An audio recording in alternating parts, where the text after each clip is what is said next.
Ну, ви знаєте, саме підприємство «Добробудсервіс», воно створено було районною радою, спасибі депутатам, які підтримали. І вже на сьогоднішній день около 5 мільйонів для того, щоб завести техніку, яка буде вивозитися сміття і багато іншої техніки, було закуповано районною радою. Сьогодні вже це остання сільська рада Лучанська, в якій завезено великі баки, де 700 літрів на 700 літрів, які будуть вивозити із усього села це сміття.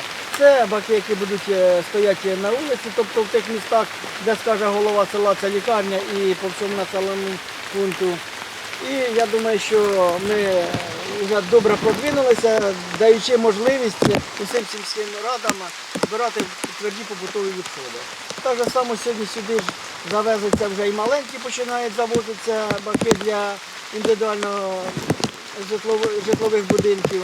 І я думаю, що пройде невеликий час, і вже люди зрозуміють, що це сміття потрібно буде вивозити, і те, що воно йде зразу, і те, що там на смітниках сьогодні знаходиться, бо дуже багато і посадках, і та де тільки можна валяється воно, я думаю, що буде вже вивозитися нашим добробутом сервісом.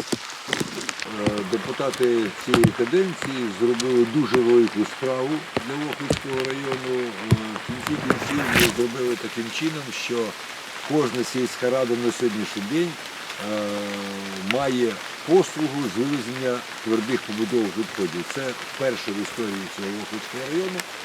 Затрачені немалі кошти, проведена дуже велика організаційна робота з цього питання. І сьогодні дійсно це остання сільська рада, яка має змогу надати послугу для населення з вивезення твердих побутових відходів. Я думаю, що все, що залежало від районної ради, від районних депутатів, на сьогоднішній день зроблено.